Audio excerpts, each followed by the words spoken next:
목포 유달산과 사막도, 바다에 새겨진 천년의 회한. 한반도의 남서쪽 끝자락 거친 바다를 향해 포유하듯 솟아오른 산이 있습니다. 바로 목포의 심장이자 영혼이라 불리는 유달산입니다. 예로부터 이 산은 영혼이 거쳐가는 산이라 하여 영달산이라 불리기도 했고, 호남의 개골산이라는 별칭이 붙을 만큼 기암괴석이 수려한 곳입니다. 산 전체가 거대한 바위 덩어리처럼 보이지만 그 바위 틈 사이사이에는 수만 년을 버텨온 생명력이 깃들어 있습니다. 오늘 우리가 이야기할 사막도 전설은 바로 이 유달산의 전기에서 시작됩니다. 지금으로부터 수백 년, 아니 수천 년 전일지도 모르는 아득한 옛날, 유달산은 지금처럼 관광객들의 발길이 닿는 곳이 아니었습니다. 안개가 자욱한 날이면 산 전체가 신선들의 정원처럼 신비로운 기운에 휩싸였고, 사람들은 이 산에 신령한 존재가 살고 있다고 믿었습니다. 그 험준한 유달산의 중턱, 깎아지른 듯한 1등 바위 아래에 작은 초막 하나가 있었습니다. 그곳에는 이름조차 잊힌, 그러나 기계만큼은 하늘을 찌를 듯한 젊은 장수 한 명이 홀로 살고 있었습니다. 그는 왜 그 험한 산중에서 홀로 지내야 했을까요? 누군가는 그가 무너진 왕조의 복수를 꿈꾸는 마지막 장수라 했고, 누군가는 천하를 호령할 무예를 완성하기 위해 속세의 모든 인연을 끄는 수행자라고도 했습니다. 장수의 하루는 정적 속에서 시작되었습니다.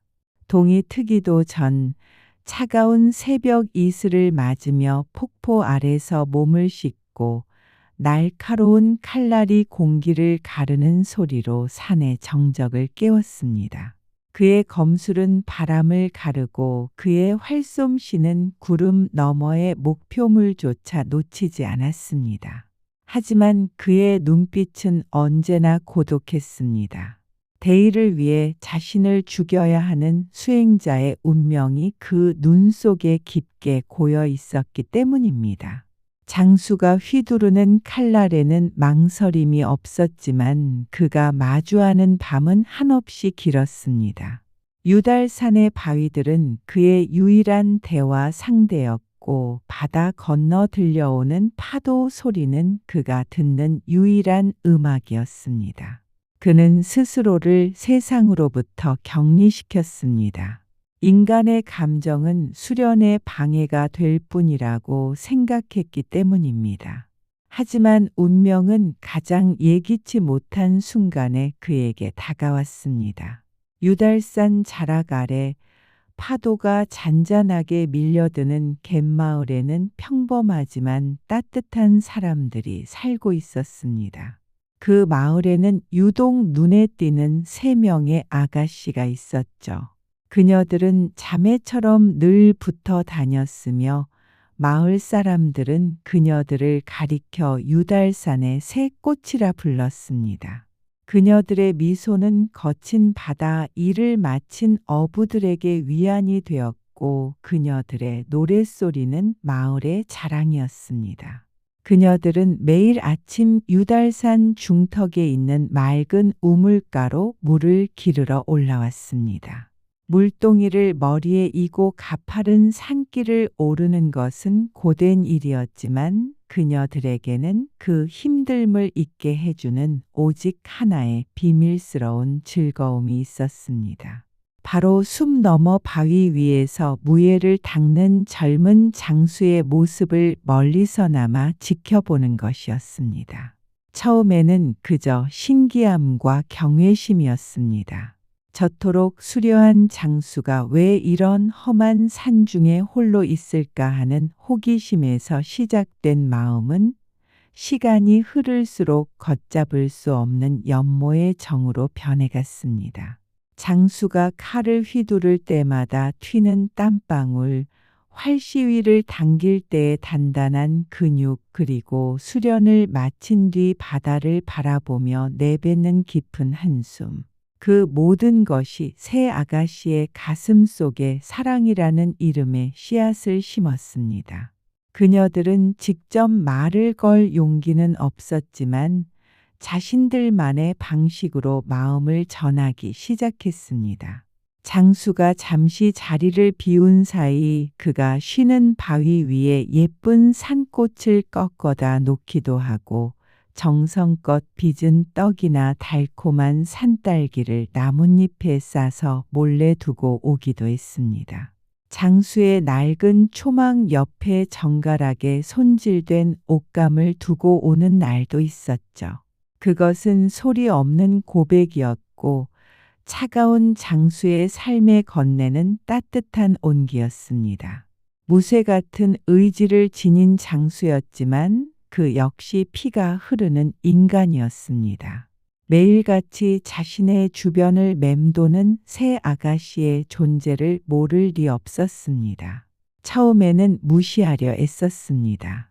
나는 대업을 이뤄야 할 몸, 여인의 정에 휘둘려서는 안 된다며 스스로를 채찍질했습니다.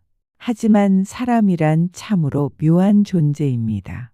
아무리 강한 결심도 매일같이 전해지는 소박한 진심 앞에서는 조금씩 무너지기 마련입니다. 장수는 어느덧 그녀들의 발소리만으로도 누가 오고 있는지 알 수 있게 되었습니다. 그녀들이 두고 간 꽃향기를 맡으며 고향에 두고 온 가족을 떠올리기도 했고 맛있는 음식을 먹으며 잊고 살았던 인간적인 행복을 잠시나마 맛보기도 했습니다. 수련 중에 문득 고개를 돌려 그녀들이 숨어 있는 나무 뒤를 바라보기도 했죠.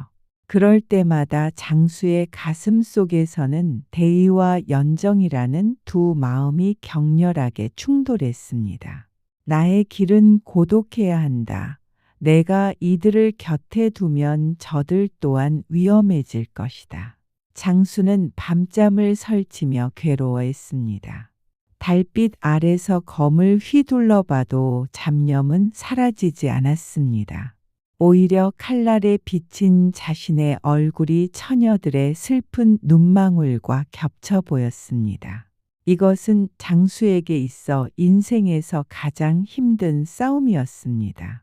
적군의 칼날 앞에서도 눈 하나 깜빡이지 않던 그였지만 이름 모를 처녀들의 순수한 사랑 앞에서는 한없이 약한 존재가 되어가고 있었습니다. 장수는 결코 허락되지 않을 행복을 꿈꿨을지도 모릅니다. 하지만 그는 자신이 짊어진 짐의 무게를 알고 있었습니다. 어느덧 유달산에도 차가운 바람이 불기 시작했습니다. 장수는 더 이상 이 상황을 방치할 수 없다고 판단했습니다. 자신의 수련은 한계에 부딪혔고 아가씨들의 연모는 깊어질 대로 깊어져 마을에는 이미 이상한 소문이 돌기 시작했기 때문입니다. 장수는 결국 결단을 내렸습니다.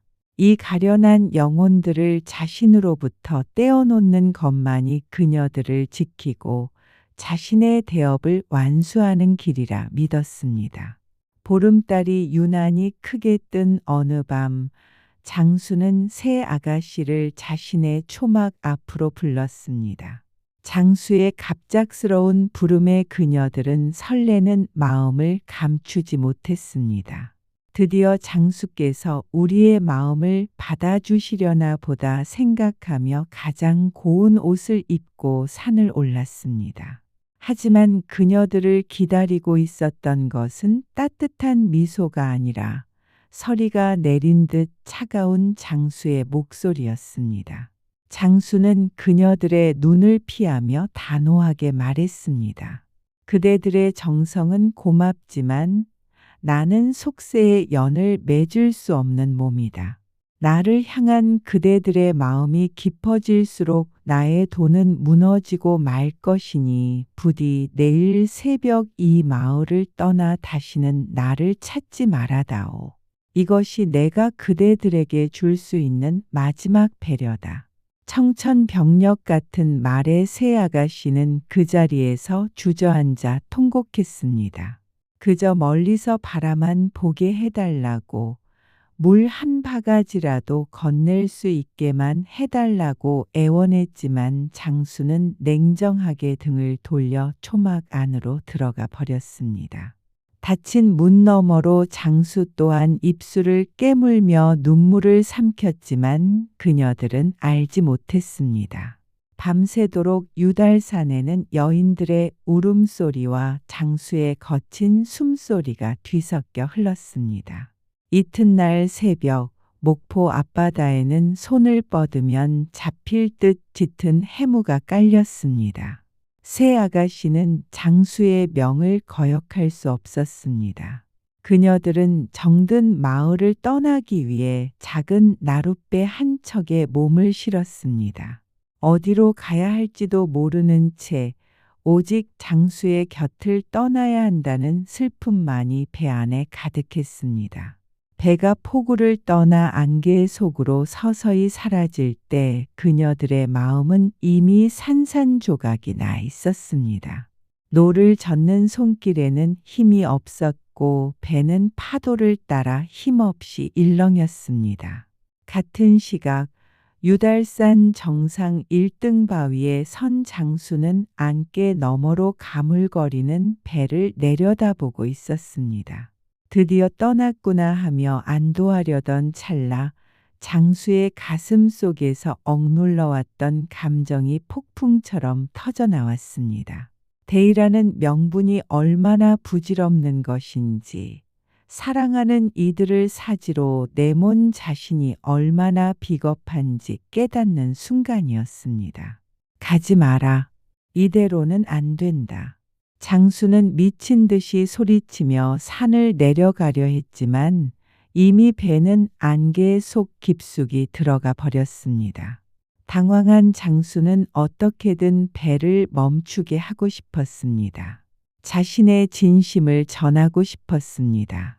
하지만 이성을 잃은 그의 손에는 꽃다발이 아닌 거대한 전쟁 활이 들려 있었습니다. 그는 활시위를 팽팽하게 당겼습니다. 배 앞길을 막아 배를 멈추게 하려던 의도였을까요?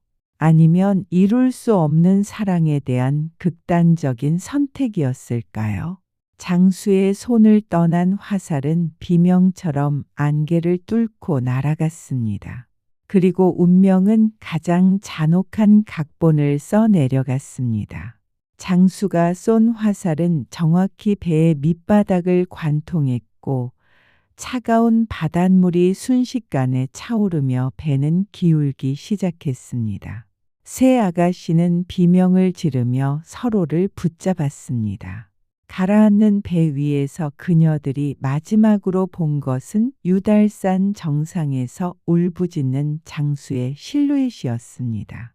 배가 바닷속으로 완전히 자취를 감춘 그 순간 기이하고도 장엄한 광경이 펼쳐졌습니다. 가라앉은 배의 자리에서 세 마리의 눈부시게 하얀 학이 날개를 펼치며 솟구쳐 올랐습니다. 죽어서도 장수를 잊지 못한 처녀들의 넋이학으로 환생한 것이었습니다. 세 마리의 학은 유달산 주위를 슬피 울며 세 바퀴를 돌았습니다. 마치 장수에게 우리는 원망하지 않으니 부디 대업을 이루소서라고 마지막 인사를 건네는 듯했습니다. 그리고 학들은 배가 가라앉았던 자리에 다시 내려앉았습니다.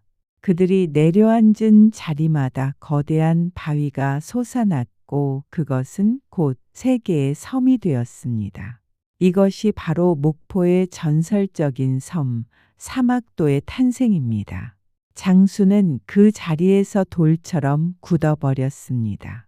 자신의 손으로 사랑을 파괴했다는 죄책감, 그리고 영원히 섬이 되어 자신을 바라보게 된 여인들의 원망이 그를 짓눌렀습니다. 전설의 일부에 따르면 장수 또한 그 슬픔을 이기지 못하고 바위가 되었다고 합니다. 지금도 유달산 어딘가의 사막도를 내려다보며 회한의 눈물을 흘리는 장사바위가 있다는 이야기는 그렇게 시작되었습니다. 사막도 전설은 우리에게 단순한 비극 이상의 메시지를 던집니다. 이 전설은 전해지는 지역이나 판본에 따라 조금씩 다른 모습을 보입니다. 어떤 판본에서는 장수가 자신의 수도 생활에 방해가 되는 여인들을 제거하기 위해 의도적으로 활을 쏘았다고 전하기도 합니다. 이는 목표를 위해 수단을 가리지 않는 권력의 비정함을 꼬집는 민중의 시선이 담겨 있습니다. 반면 또 다른 변이 형태에서는 장수가 처녀들을 흑산도로 보내 안전을 도모하려다 사고가 났다고 설명합니다. 이는 지리적으로 유달산과 그 주변 섬들이 가지는 유기적인 관계를 설화적으로 풀어낸 것입니다. 내용의 세부 사항은 조금씩 다르지만 모든 전설의 중심에는 유달산과 그 부속 도서인 사막도의 관계를 인간의 운명적인 서사로 풀이하려 했다는 점이 명확합니다. 특히 이 전설은 서남의 도서 지역에 널리 퍼진 다른 전설들과 궤를 달리합니다. 보통의 전설에서는 하늘의 노여움이나 벼락 같은 천재지변으로 인해 섬이 생겨나지만 사막도 전설은 장수라는 인간이 직접 활을 쏘아 사건을 주도합니다. 이는 유교와 불교적 가치관이 뚜렷했던 당시 사회에서 인간의 의지와 선택이 얼마나 무거운 책임을 동반하는지를 보여주는 대목입니다. 또한 뱃사람들 사이에서 전해지던 여성 금기의 문화와도 깊은 연관이 있습니다. 예로부터 뱃사람들은 주로 전이나 배 위에서 여성을 극단적으로 금기시했습니다. 유달산의 장수가 여인을 멀리해야 했던 것은 거친 바다와 싸워야 했던 목포 사람들의 생존 전략과 금기가 전설이라는 형식을 빌려 표현된 것이라 볼 수 있습니다. 긴 세월이 흘렀습니다. 사막도는 이제 과거처럼 고립된 섬이 아닙니다. 일제강점기의 수탈과 현대화 과정에서의 매립 사업을 거치며 사막도는 육지와 연결된 공원이 되었습니다.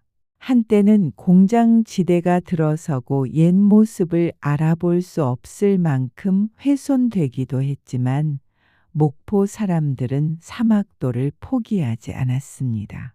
복원 사업을 통해 다시 물길을 내고 나무를 심어 전설 속 새마을이 학이 언제든 내려와 쉴 수 있는 쉼터로 재탄생시켰습니다. 지금도 유달산 정상 근처에는 장사바위라 불리는 커다란 바위가 사막도를 내려다보고 있습니다. 사람들은 그 바위가 새 처녀를 그리워하다 굳어버린 장수의 모습이라고 믿습니다. 사막도의 새 봉우리 역시 각기 다른 높이로 솟아있어 마치 장수를 바라보며 도란도란 이야기를 나누는 새 아가씨의 형상을 떠올리게 합니다. 이 전설은 우리에게 권선징악의 통쾌한 결말을 주지 않습니다. 대신 인간의 삶에서 마주하게 되는 대의와 사랑, 책임과 감정 사이의 갈등을 적나라하게 보여줍니다. 장수의 선택은 옳았을까요? 처녀들의 희생은 가치 있었을까요? 수백 년이 지난 지금도 사막도는 대답 대신 파도 소리만을 들려줍니다. 우리가 사막도를 바라보며 가슴 한구석이 아려오는 이유는 우리 모두의 삶 속에 각자의 유달산과 각자의 사막도가 있기 때문일 것입니다. 지켜내야 할 원칙 때문에 포기했던 소중한 사람, 혹은 순간의 잘못된 선택으로 잃어버린 진심들. 사막도 전설은 우리에게 묻습니다. 당신의 활시위는 지금 어디를 향하고 있느냐고 말이죠. 오늘 밤에도 유달산의 그림자는 사막도 앞바다에 길게 드리워집니다. 전설은 책 속에 갇혀 있지 않고 오늘도 항구를 드나드는 수많은 사람의 가슴 속에 새로운 무늬를 그리며 흐르고 있습니다. 목포의 눈물 젖은 파도가 사막도 바위에 부딪힐 때마다 우리는 기억할 것입니다. 비록 사랑은 비극으로 끝났을지라도 그 그리움만큼은 섬이 되고 산이 되어 영원히 우리 곁을 지키고 있다는 사실을 말입니다. 시청해 주신 여러분 고맙습니다. 이 전설이 여러분의 마음속에 작은 울림이 되었기를 바랍니다.